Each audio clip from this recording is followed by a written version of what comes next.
subscribe haddii aadan hore u saarin waxaad heli doontaa Warshaga Media warar maalinle ah, barnaamijyo xiiso dhacdooyinka caalamka, kafmaad iyo madadaalo. Kuna soo dhawaada mar kale channelka Warshaga Media.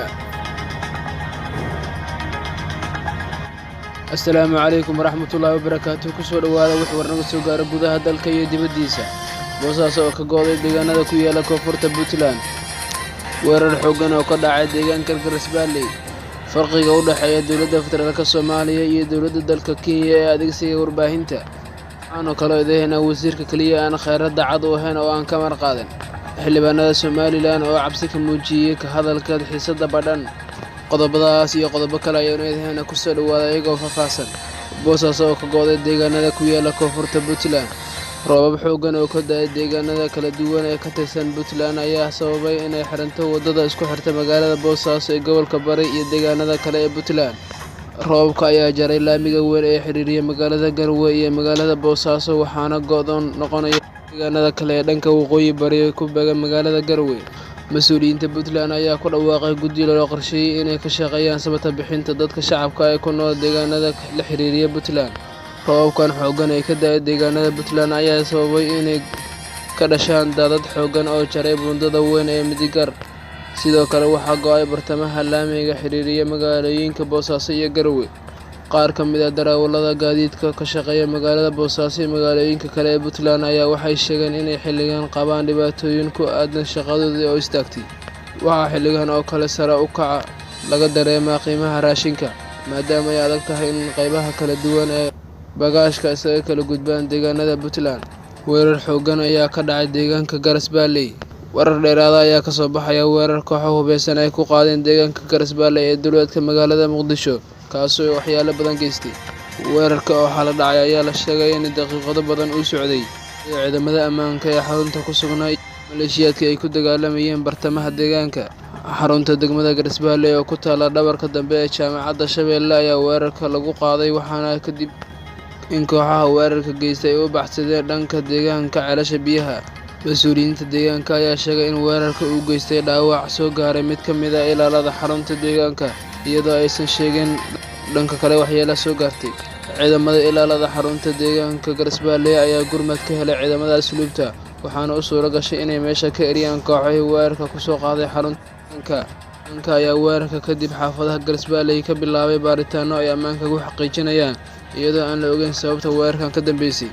Ma jirto cid weli sheegatay mas'uuliyadda weerarkan lagu qaaday xarunta maamulka deegaanka Garsbaalley, hase yeeshee waxaa inta badan weerarada noocan ah oo kale fuliya ururka Al-Shabaab. Farqiga u dhexeeya dowladda federaalka Soomaaliya iyo dowladda dalka Kenya ee adeegsiga warbaahinta. Maalinba maalinta ka dambeysa waxaa sii xumaanaya xiriirka u dhexeeya dalalka Soomaaliya iyo Kenya, iyadoo dowladda Kenya ay qaadayso go'aano lagu cadaadinayo Soomaaliya si ay uga tanaasusho muranka badda iyo dacwadda taalla maxkamadda ICJ. Kenya ayaa waxay qaadatay tillaabooyin aan u wanaagsanayn diblomaasiyadda labada dal, waxayna dadka falanqeeya arrimaha siyaasadda ku tilmaameen go'aanada Kenya tillaabooyin hordhac u ah xigi doonaan go'aano kale sida ka muuqata habdhaqanka Kenya.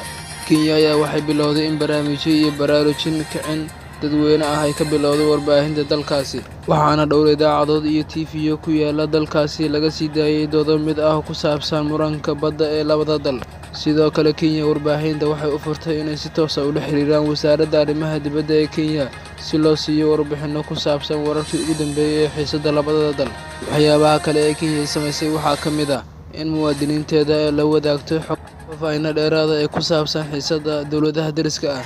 Natiijada ka baxa warbaahinta Kenya waxaa ka mid ah su'aalo la weydiinayo dadweynaha oo ah haddii ICJ u go'aamiso Soomaaliya dhulbadeedka Kenya, maxaa la gudboon muwaadiniinta Kenya?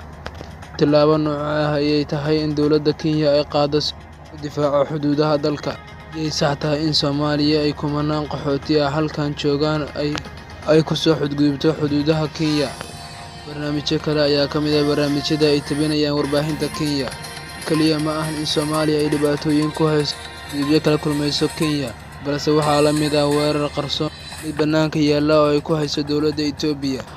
2 jeer ayay toddobaad gudihiis ay Itoobiya ku xadgudubtay Soomaaliya. Waxay ka dhigtay Soomaaliya gobol hoos yimaada Itoobiya, marna waxay sheegtay in Somaliland iyo Puntland ay dalal yihiin.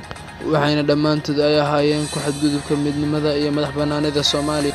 Xildhibaan Sakariya Maxamuud Xaaji Cabdi ayaa sheegay in Kenya iyo Itoobiya ay doonayaan in sidii Israa'iil ay u gumaystaan dhulka Falastiin ay u gumaystaan Soomaaliya, isla markaana ay ka aaminsan yihiin dowladda Soomaaliya iyo maamul goboleedyada iyo dhammaan shacabka Soomaaliyeed. Kenya iyo Itoobiya waxay doonayaan in sida Israa'iil ay u gumaysato Falastiin ay u gumaystaan Soomaaliya, dowladda iyo maamul goboleedyaduna way ka aaminsan yihiin dulmiga socda. Sidaas waxaa yidhi Xildhibaan Sakariya Maxamuud Xaaji Cabdi. Miyaysan ahayn in dowladda Soomaaliya aysan codsan warbaahinta maadaama ay arrintu tahay qadiyad weyn oo qof kasta oo Soomaali ah taabanaysa, mise tahay in dowladda Soomaaliya ay xogta arrintan la wadaagto dadweynaha oo ay ka hadasho? Waxyaabaha la yaab kale ee muuqda waxaa ka mid ah in dowladda federaalka Soomaaliya ay codsaday warbaahintii oo ay ahayd inay ka dhigto in loo adeegsado muranka Kenya ee looga baahiyo barnaamijyo wacyigelin ah sida dowladda Kenya ay wado, ayuu yidhi Professor Cali Siciid Maxamuud Kulane. Waa inay barnaamijkan dadka u dareensiisaa inuu yahay qadiyad mucaarad iyo muxaafid waajibku inuu ilaaliyo xuduudihiisa, laakiin dowladda ayada ayaa isku koobta arrintan, balse waa qalad, ayuu noo sheegay Cali Siciid Maxamuud Kulane. Soomaaliya oo ah dal ka soo kabanaya burbur iyo dagaallo sokeeye waxay wajahaysaa dhibaatooyin badan oo kaga imaanaya dowladaha deriska iyo kuwa kale oo doonaya inay ka faa'iidaystaan kheyraadka alla ku manaystay Soomaaliya. Uu hogaamiye madaxweyne Maxamed Cabdullaahi Farmaajo ayaa lagu eedeeyay inaad aad ugu liidato siyaasadda arrimaha dibadda.